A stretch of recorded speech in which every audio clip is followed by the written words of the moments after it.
But we still sort of have this tendency to think about exports as something good and imports as something bad. Right? It goes all the way back to, say, mercantilism, this idea that we want to sell to the world more than we buy from the world. And unfortunately, every country can't be a net seller. Right? It's impossible mathematically. Right?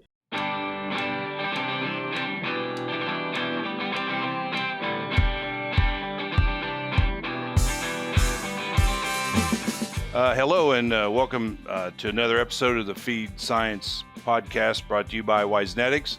I'm Bob Odker and I'm here today with Dr. Muhammad, and we're going to hope to have some discussion that you'll find interesting and enlightening. So with that, Dr. Muhammad, I'd ask you to introduce yourself, please. Yes, hello and thanks, Bob. So as mentioned, I'm Andrew Muhammad with the University of Tennessee. I'm in the Department of Agricultural and Resource Economics, and I've been working on international agricultural trade policy issues, and global food demand issues for almost 2 decades, if not more than 2 decades. And I currently work on research and outreach activities related to the competitiveness of U.S. products in global markets, and even still advise policymakers on trade issues in Washington. Well, that sounds very interesting. So today we're going to talk a little bit about your personal journey in this profession. Would you like to start there? Do you have some highlights there to share with us? Yeah, I think what's interesting is that unless you come from a rural background, you tend not to think about ag-related majors as sort of viable majors in college. And so thanks for this opportunity to at least promote sort of colleges of agriculture to your audience. And so I grew up in New Orleans, even though my grandfather grew up on a farm.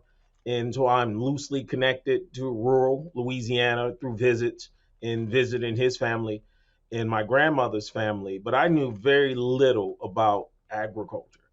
And it wasn't until I was an undergrad at Southern University, I was in engineering, didn't have the discipline at the time for engineering, and just wanted to make a change. And someone mentioned to me this major, agribusiness. And obviously my knee-jerk reaction is, well, what is agribusiness exactly? And they explained it this way. It's all activities from the farm gate to the consumer's plate. And that was enough to at least intrigue me. So changed my major to agribusiness, agricultural economics, fell in love with the economic side of it as well as the business side of it. Went on to graduate school, University of Missouri, then the University of Florida. And the one thing I'll say, particularly to potential students, that agricultural fields are fields where you could do all the things you would want to do, say, in a traditional business field or traditional marketing field, or even the traditional sciences. But what you find in the agricultural sector is that the demand for students or the demand for graduates far exceeds the supply. And so it's one of those sectors, regardless of where you fit in, where there isn't an employment issue. And in fact, the Secretary of Agriculture puts out a report every couple of years where there's usually about a 30 to a 40,000 job shortfall each and every year in agriculture and ag-related fields. And so hopefully that will sort of inspire some students to think about ag-related majors. But it's been a wonderful journey. It's taken me all around the world. It allows me to do work on very important issues. It allows me to advise very important people. And I'd say it's probably one of the best career moves I ever made. Now, mind you, that's no slight to the engineers out there doing quite well. Well, that is all very true. I really appreciate what you said, and I grew up in agriculture, more the operational, the doing side, and having been in the industry now for 40 years, I've learned the amount of science that's involved in agriculture, and it's really quite astounding. We're just not all a bunch of hicks out here walking around behind horses. I mean, there's a lot of science today. And a whole lot. Microbiology, soil science, plant science, animal science, vet medicine, and you name it. And then even when you get into things like food science, I've worked on a project with someone. One of his specialties was sort of the profiles of expensive whiskeys, right? You think about the science of that perfect oaky taste, or that science of how to get vanilla notes from a barrel, right? I was actually impressed. I have friends who study insects, pests, and diseases. Um, I've, I have people who work on turf grass issues. Like, you'd be shocked how much there is in terms of how we think about the world and everything important to the world that you could major in and be productive in and even flourish in a major that's in the College of Agriculture. It is, and I'm going to put in a plug, if you don't mind, just for feed mills and operations, which is where my heart is. And there's a lot of very interesting, intricate automation and production that we're doing in these big feed mills now to produce feed. Tons of opportunity for young people that would be interested in getting into, the operations side, and it's wide open. There just aren't a lot of people out there. So. Yeah. Well, good. Thank you for that. So I guess what I'm most interested in is your view on some of the recent trade actions that have been going on, and we're certainly in a new time today. Nobody can argue with that. So if you'd like to expand a little bit on what these trade actions are and what you see them as the effect of some of those, I think that'd be very enlightening. All right, so let me kind of take a longer view, if you don't mind. So the way we first thought about international trade, coming out of the Great Depression, and coming out of World War II, right, with the formation of these international bodies like the United Nations and but particularly the global agreements on tariffs and trade, right, the GATS agreements. The idea was to grow the global pie, right? That people understood that this idea of, if I erect barriers against you in the name of saving my industries, that policy only works if you do not retaliate. But the problem is countries retaliate, right?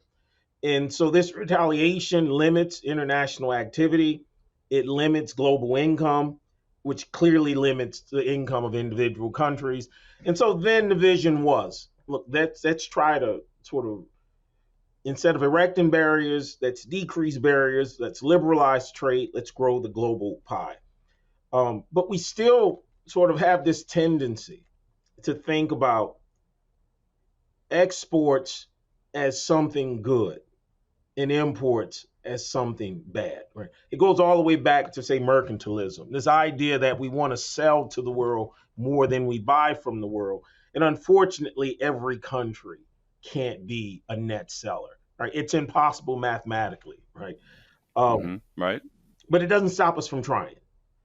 And so it's nothing for a president, and President Trump is not the first, certainly not, to sort of to think about a sector and to somehow feel this sector is at a loss because of global competition, and then think the idea is to erect barriers. Now, here's the downside. When tariffs are erected, or when tariffs are imposed or implemented, that more often than not, you hurt the users of that product more so than you help the actual producers of that product. And so, for example, in the case of steel and aluminum tariffs, more jobs have been lost in those sectors that use steel and aluminum than the jobs gained in the actual steel and aluminum producing sectors. All right, so you end up sometimes doing more harm than good. But President Trump sort of came in, and this is with his last term, with this idea of trying to fix bilateral trade deficits. That bilateral trade deficits, sort of ipso facto, is evidence that somebody is doing something wrong to the US, right? That sort of notion. And so thinking not just about the overall US trade balance, and not even thinking about particular sectors even, but simply looking at the US relative to other countries. And saying that, look, I believe you're an unfair actor in this game of international trade, and we're going to sort of police you and punish you accordingly. Now, the downside is this. we export a lot of our agricultural products. 20% of US agriculture gets exported. 70 to 80% of the cotton we produce gets exported to the world. More than half the soybeans we produce gets exported to the world. So when countries retaliate against these trade actions, they often retaliate against the agricultural sector. And what does that do? As a result, it does two things. It depresses the prices that we receive because it leaves so much of our product on the domestic market. It clearly decreases sales. But what it's also what it can also do and actually have done is it causes our major destination markets to seek other suppliers. And so within the last couple of years, we've seen the rise of Brazilian agricultural exports surpassing the US in terms of soybeans when we were once the leading soybean exporter, surpassing the US in terms of wheat, corn, cotton, beef, even poultry, right, which was a much longer sort of time frame when they surpassed us. But the point is that it does not appear that agriculture wins in these type of sort of tit for tat tariff, trade war, retaliation type actions. And then the downside is most of this isn't even about the agricultural sector, right? That the agricultural sector until recently was pretty much a net exporting sector. And even now that we're a quote unquote net importer, so much of what we import that's counted as ag officially, which is like fresh fruits and vegetables, which is understandable. A big part of this is coffee, like things we don't produce. But an even bigger part is beer, wine, and spirits, which people wouldn't necessarily think about as ag products. Um, like tequila alone contributes to like maybe 1/4 of the so-called agricultural trade deficit that we see now. That's like a $5 billion sort of quote unquote deficit because you can't produce tequila, but we certainly import about $5 billion of it each year, which has grown quite a bit, by the way. The point I'm trying to say is that despite the well intentions of these trade actions, they tend to lead to unintended negative outcomes, but they also create an uncertainty that causes these countries we deal with to seek partners other than the United States. That's all very interesting. I have a lot of things run through my mind as you explain that. Um, I guess as being in agriculture, I mean, part of me wants to say it's just unfair to establish a trade situation with some country and then we gear up for that, right? We size up for that and production and everything's going good, and then all of a sudden that's just pulled away and we're left to, I guess, suffer the consequences.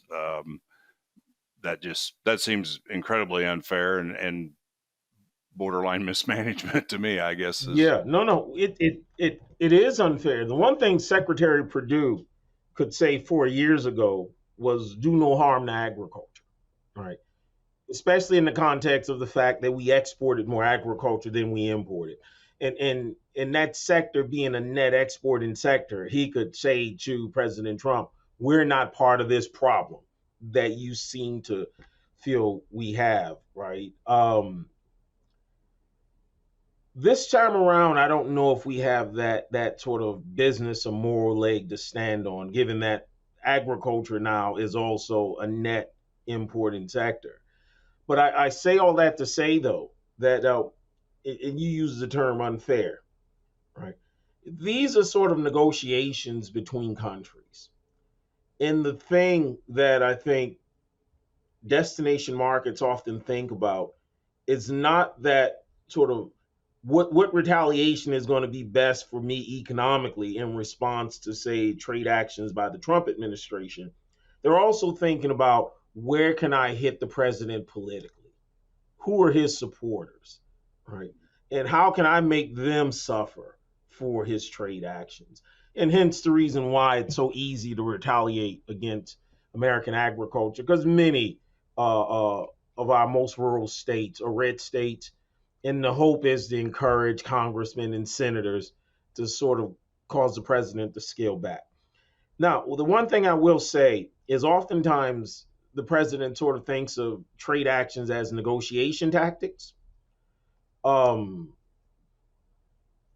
And I kind of get that, meaning that if you have barriers in place, then you have a position from which to negotiate from.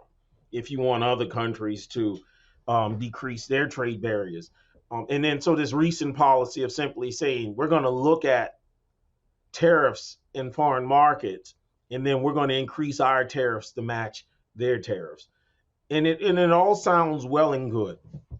But I want to go back to a place where I started, and that is we tend to think about imports as bad. And what we don't think about is the fact that when we import products, we are actually importing inputs. We're not importing final products. And even if we import final products, there's enough domestic value added that takes place from the point of entry to the final consumer that there's a lot of economic activity and economic growth associated with products we buy from foreign countries. And we lose that value added economic activity when we restrict imports.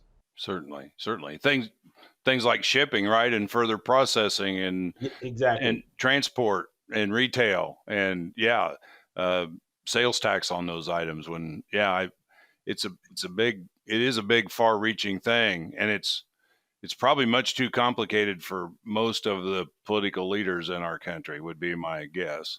Right. But think about this. We mostly import raw coffee that comes from Colombia. Um, and when I say raw, I just mean unroasted.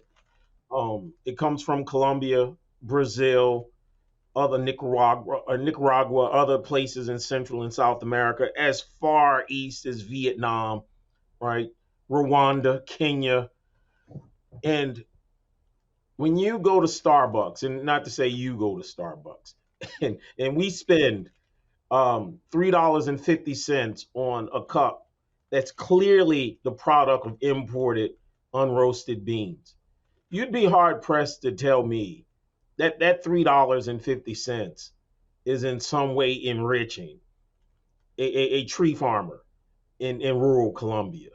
That money is going to an American company, American workers, and that's the point that I mean there, right? That most of that money is really staying here. But if we think about imports as some bad thing that it's money leaving, we really do lose the nuances of the economic activity and economic benefits that are associated with imported products. Yeah, certainly. I mean, and that's just true of many imported products, right? I mean, the, the people that are providing them, cashews and those types of things, are not they're not the main money makers of the process. Um, do do you think there comes a time? I mean, being in agriculture all the time, I notice people say, "Well, we'll put these tariffs on, and it'll just be for a short time, and then we'll get what we want, and things will come back, and everything will be fine." It doesn't always seem to go that way from my side of that deal. Uh, I'm curious what your thoughts are on is do we ever reach a time when we don't become a tool or a pawn or uh, really really somebody who's just not even associated with the action but is has to suffer the consequences. And I'm really as much as a farmer as anything, I'm asking that question. Yeah, no, it's unfortunate because even temporary actions have long-term effects. Right? And so the uncertainty that the last trade war created caused the Chinese to make a conscious effort to make investments in South America for agricultural exports to China. Right? That they've explicitly invested in South American infrastructure, transportation networks. And so the growth in exports from Brazil to China is in part seen as a return on investment from the perspective of the Chinese. And that action was solely meant to decouple or to decrease the reliance on U.S. agricultural exports for their total agricultural supply. I don't see that turning around. Right? And we did have a period where we had a phase one trade agreement with China where they did increase purchases, but during that time they increased purchases from Brazil even more so. So it's not like that agreement really sort of put us back on track. And so, but then the other thing is these actions are not temporary. Like the tariffs that President Trump imposed on China during his first term are still in place. Like President Biden didn't think to get rid of these tariffs. Um, and then many of the retaliatory tariffs, other than certain places where we've negotiated temporary reprieves, are still in place. And so, yes, they're meant to be temporary, but sometimes they end up being permanent, right? And so, for example, or they end up being temporarily sort of like you get a temporary reprieve that gets sort of revisited every year. Like, for example, UK tariffs on agricultural products and say whiskey, which was the big one they retaliated against. Um, that retaliatory tariff is zero, but it gets revisited every year now. Now, and the fact that a tariff gets revisited, meaning that at any given time, a country could decide to reimpose the tariff, like that's the new normal. It adds to the like the uncertainty of the global sort of business arena, and that uncertainty alone sort of limits trade in some way. Because why would I invest in a particular market, even though the tariff is zero, but a policy is in place saying that any given year we could change our mind, right? Businesses want certainty, and these types of actions, even when we negotiate reprieves, does not alleviate the business environment of the uncertainty. Yeah, that makes a lot of sense. It's just seems very complicated. I mean, it seems to me too that we talk a lot about trade deficits, and that I hear a lot of people talking about, well, we buy so much more from certain countries than they buy from us. But if it's stuff we want, that's really not a bad thing, is it? Well, and here's what you bring up a good point, Bob. Here's what I think people don't understand. International trade is balanced.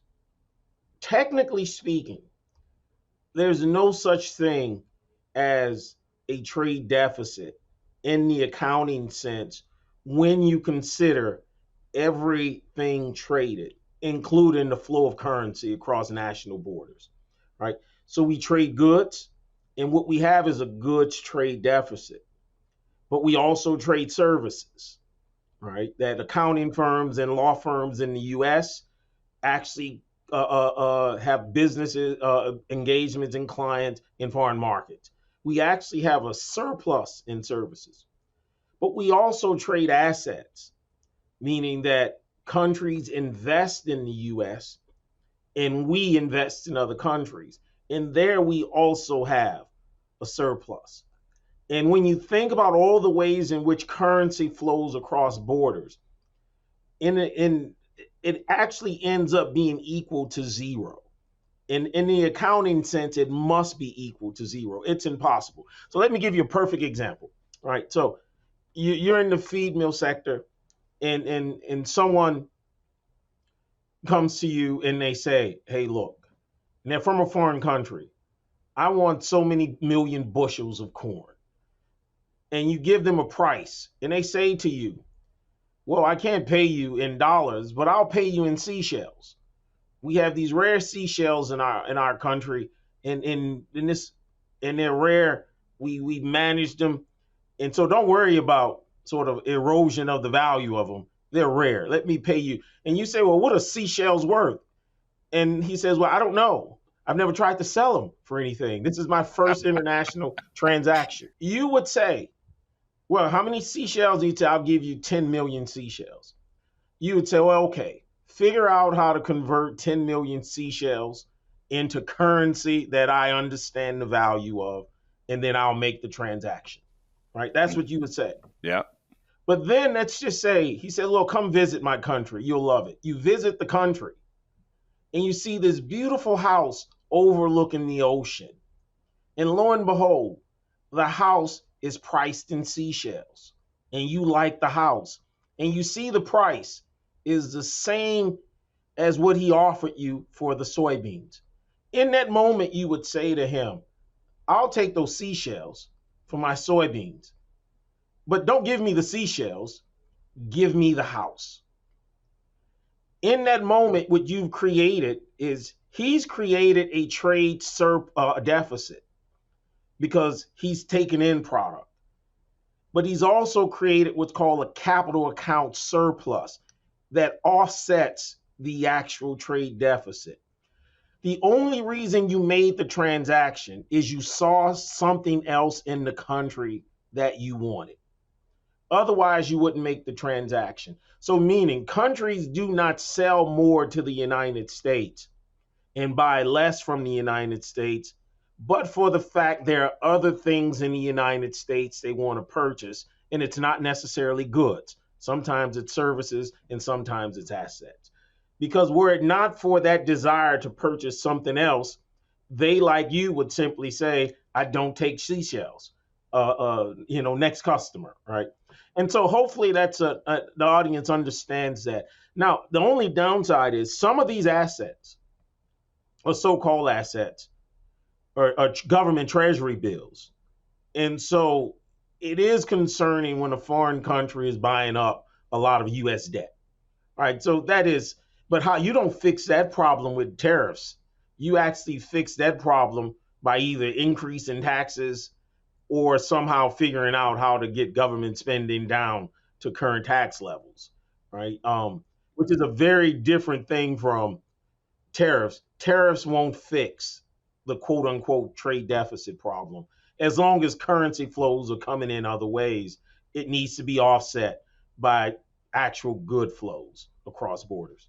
That was very understandable, and I hope that those watching took mind of that. And if that made sense to you, share it. I know so many people that are very confused about this whole trade action thing, and you've made several really good comments here, and I hope our audience is enjoying them. One quick question that I have for you, if you don't mind, is I hear about the tariffs, and we're going to put them on because people aren't controlling the drugs that are coming across the country, and the fentanyl in particular. And hey, I'm as opposed to fentanyl abuse as anybody in the world.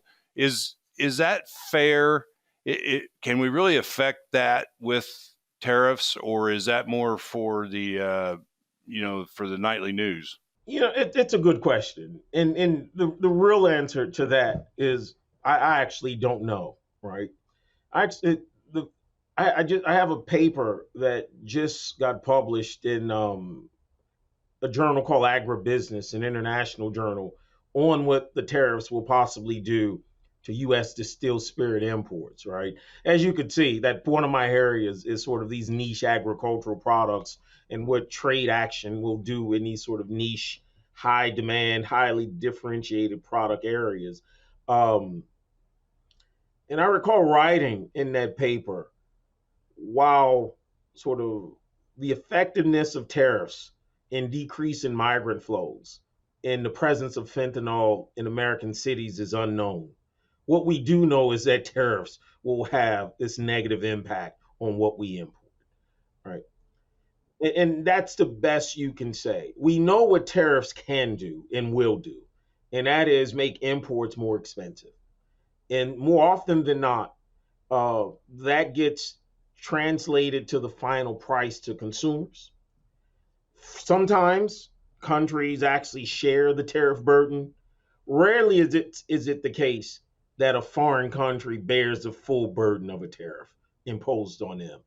More often than not, the case is we pay our own tariffs, right? Because it's importers who must pay the U.S. government.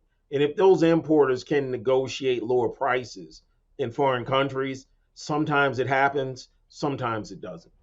Now, so we're thinking about so we really have to sort of think about this logical chain. And that chain would be these tariffs must be bad for Mexico and Canada, such that the government makes more investment in border protection issues, right? Whether it's more.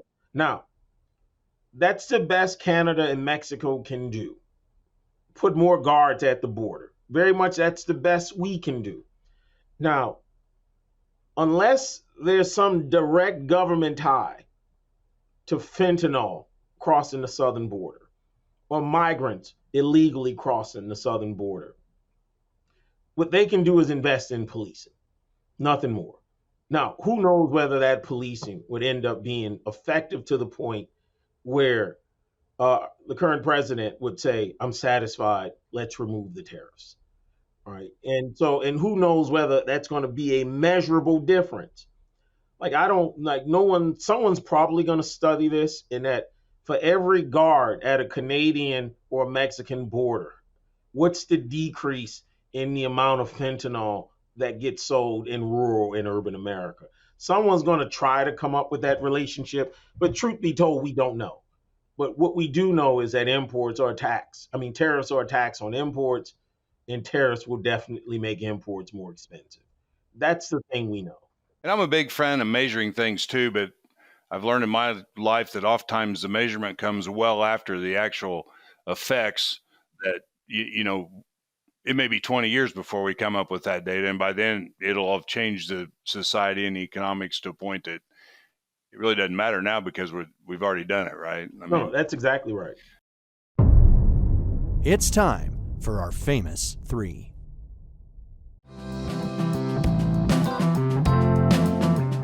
With its advanced industry-specific capabilities, Best Mix software empowers nutritionalists and formulators to optimize material allocation, manage recipes, and ensure data confidence for informed decision-making. By providing a comprehensive solution that integrates real-time data and strategic planning tools, Best Mix enables you to do the job efficiently and precisely. Focus on your core job and let Best Mix do the rest. Well, listen, this is just really good stuff. We're nearing our time limit here. I have three questions kind of off topic. No, go for it. First thing I'd ask you is, so within your expertise, I'm just interested in what your go-to source of information would be, or a book or whatever, a study that's just kind of your go-to source of information. Yeah, no, it's a few things. One, and hopefully you don't mind, I'm not sort of necessarily plugging this organization, but USA Trade Online has been particularly helpful for timely trade issues. Numerous data sets, whether it's UN Comtrade, the United States has we have two very good data sets, databases, and that's it's US Census has US Trade Online, very detailed. As well as USDA has what's called the Global Agricultural Trade System, a very detailed database. I even pay for subscriptions to Trade Data Monitor, and that gives me sort of data on China, Japan, and other foreign countries.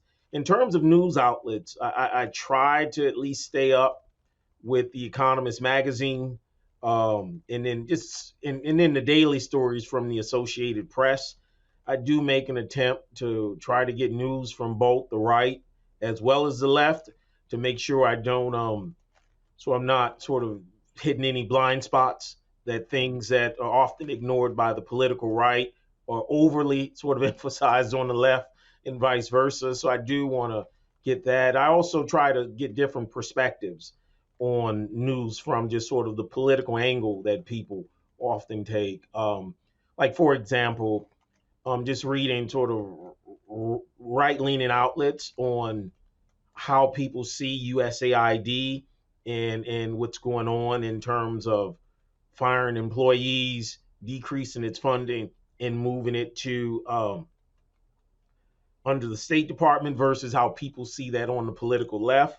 And you'd be shocked that it's a huge difference.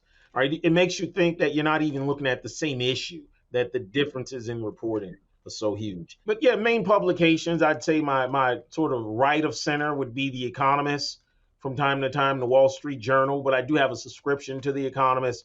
Left of center would be the New York Times, but I do also have sort of a subscription, quote unquote, it's free, with NPR, so I do get their daily news feed. And then I consider the Associated Press somewhat in the middle, but obviously with them being disinvited from the White House for not calling the Gulf of Mexico the Gulf of America, one would argue they're left of center. But I won't hold that against them. that Yeah, it's an interesting time. I'm happy to be alive right now to witness. I missed the forming of the country, so I'm really liking to be here to see this reshaping, perhaps. So outside of agriculture, then, do you have a favorite book or resource for oh you man, personally? like man, outside of ag, my favorite book in the last like 3 or 4 years, it's older than 3 or 4 years, was Sapiens by Yuval Noah Harari, an Israeli author, but it's about a 400, 500 page book on the history of human civilization and how Homo sapiens came to be the um, the main human species to survive, like whether and what was possibly the reason why we persisted and others did not. Real good story. In terms of nonfiction, just read a book called James. I think it's Percival Everett. It's actually about it's the retelling of Huckleberry Finn from the perspective of Jim, Ah, that's and it's called interesting. James because apparently he's highly intelligent, well read, and even in his dreams communicates with John Locke and Rousseau and Voltaire. But Oh, then when he wakes up, he purposely puts on his slave voice and slave demeanor as a means of protection and code switching. And so it has a lot of the Huckleberry Finn sort of aspects to it, but it's a different story because obviously it's from his perspective. Um, I won't spoil it, but I actually really enjoyed that book. And then I'm trying to think another book that I've read as of late that I thought was real good. Another old one, but I finally just got around to it, is Guns, Germs, and Steel, which is particularly good. And then the other thing I would, at least for me, I don't consider myself neither conservative or liberal in a political sense. In terms of like economically speaking, one could say I lean toward like classical liberalism in terms of free markets. But that said, and you're going to wonder why did that preface be needed? The autobiography of Booker T. Washington is, I was actually surprised at how much I liked it. It's a short book, it's real short, but his journey, and he was one of those people who would be considered quote unquote the first black conservative, right? That just he was a firm believer in don't try to change the world, make an effort to better yourself. And as he put it in the Atlanta speech, and I think this is the late 1800s, it's better to earn $1 in a factory than to fight to spend $1 in an opera house, right? And that was his idea. Now, mind you, he was speaking against some of the people in the civil rights era at that time, so I get why he's sort of out of favor with some. But I really enjoyed that autobiography, and I think if one could sort of get past conservative liberal splits politically and understand his sort of overarching message, I think people would really enjoy it. thank you for those recommendations. And with that, I think we're going to bring this episode to an end. I'd like to thank Dr. Muhammad for joining us here and giving us a lot to think about. I'd like to thank all of you for joining us. Encourage you to share, subscribe, and to always remember that we need to be doing our own thinking whenever we can. So for now, I'm Bob. May God bless you, and we'll see you next time. Same to you.